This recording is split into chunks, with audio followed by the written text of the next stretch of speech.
don't.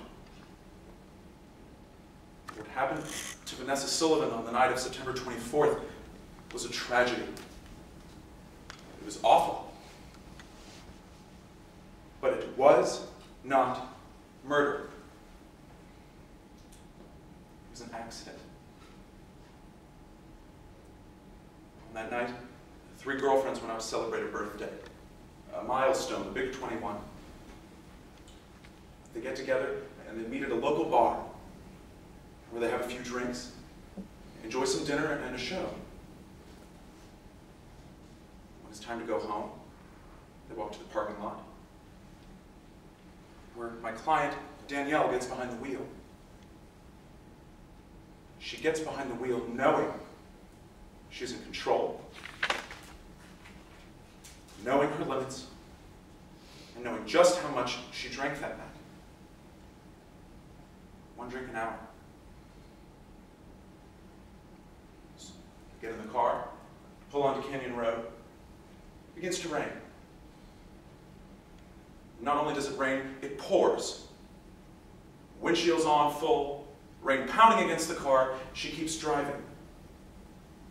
She's got to get herself and her friends home.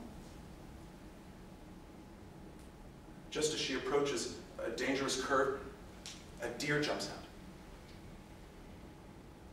That is when Danny is met with a choice. Does she run into the deer, risk the lives of herself and the 2 passengers, or does she swerve to avoid it? She picks the latter, goes off the road and maintains control, fights against the wheel for 124 feet, attempting to save her life and the lives of the 2 others in the car.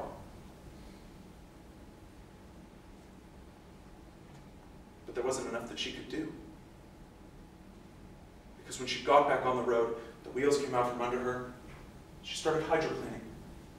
Her car spinning out of control. She ran into a telephone pole. Not even that was enough to stop the vehicle. Only a tree that wrapped around a car was able to stop the vehicle. That is what killed Vanessa. The state wants you to believe that Danielle was reckless. And not only that she was reckless, but this extreme recklessness. And to prove this, they had to do a few things. When you go back to the jury room, you will know that the judge just told you what exactly reckless means. Reckless means that Danielle had to take a conscious disregard for a substantial and unjustifiable risk. Is that what you heard today? She swerved to avoid a deer. She watched her drinking. She maintained control of a vehicle and tried to save her friends' lives. And not only do they have to prove that there was this extreme indifference to human life, but that because of this extreme indifference, there was a gross deviation from the standard of care that any of us, normal law-abiding citizens, would uphold. The state wants you to believe that you're not supposed to drive on a curvy road, or stay off the road if it's raining, or if the road is dark, you're supposed to stop and turn around. I don't know about you all, but I know I've driven in the dark. It's dark right now. I'm going to have to drive in the dark to get back to my hotel. Should a woman be convicted of murder because she took a road home in which she knew she could drive on in a normal condition? And not only did they have to prove this, they also had to prove that Danielle was driving under the influence of alcohol. To prove this, they called the alcohol administrator and also the officer that arrested Miss Dawson. What did Officer Foster actually tell you? That he administered 4 field sobriety tests with the mother of Vanessa Sullivan screaming at Danielle, "I'm going to make your life a living hell." Not only was the district attorney screaming this at my client throughout these tests. She was trying to be given a test on a slippery, wet road. That brings me to the most important point of today's trial, ladies and gentlemen. They had to prove these elements beyond a reasonable doubt.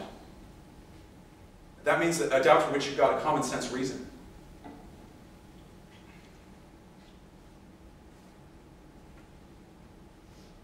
Have they removed that? Have they removed that reasonable doubt? Is there reason to doubt the accuracy of those field sobriety tests? A wet ground and a screaming mother might affect those results.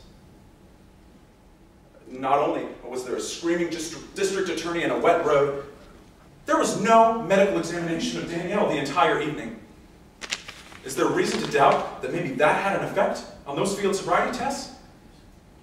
But the state didn't stop there. They then took her to the station where she was given an alcohol analysis.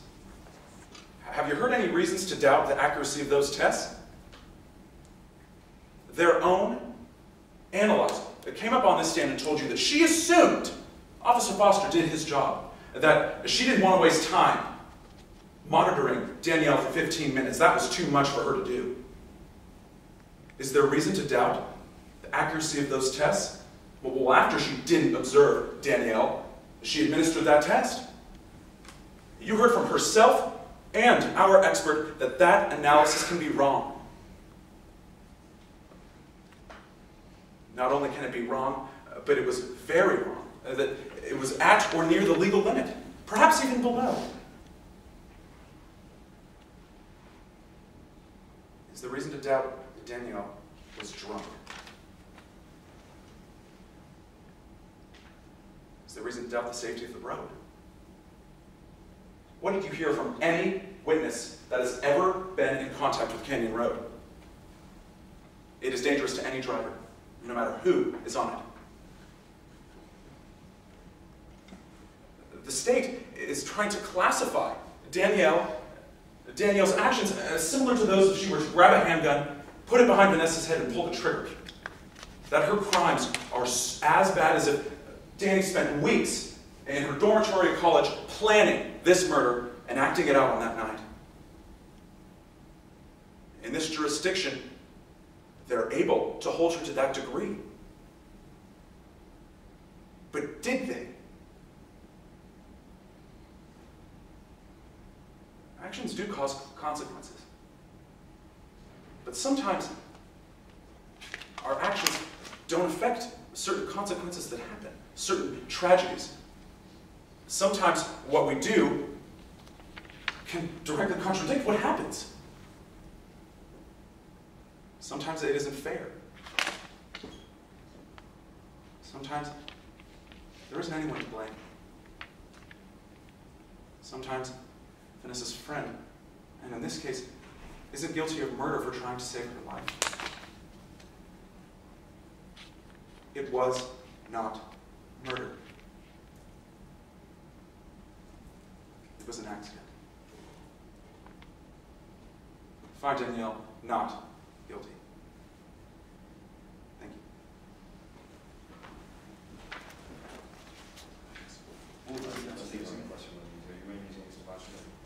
No, Your Honor.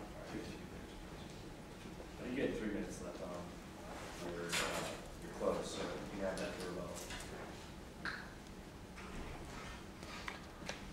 May I proceed, Your Honor? The defendant made many choices herself that night. And her choices were no accident. She did this in a conscious state of mind. And therefore, when the defense says that this was an accident tonight, consider it was no accident that the defendant chose to drink and drive. It was no accident that the defendant chose to speed. It was no accident that the defendant knew it was raining before she started driving. And it was no accident that the defendant believed the road was dangerous herself. None of these were accidents. Now, also, the defendant relies on the idea of a deer running into the car and running in front of the car. But let's look at this story too.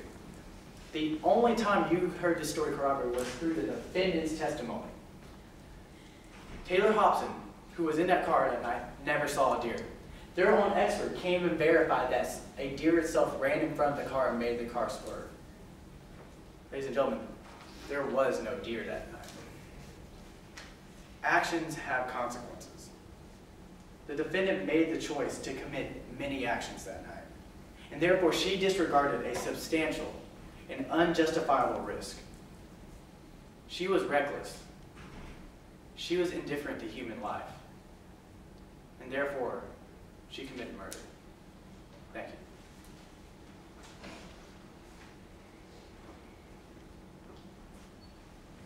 All right, well, do we have a charge for the jury? Your Honor, while you're finishing up your ballots, would you like the teams to step out?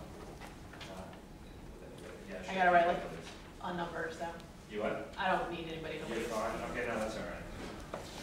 Just give me one,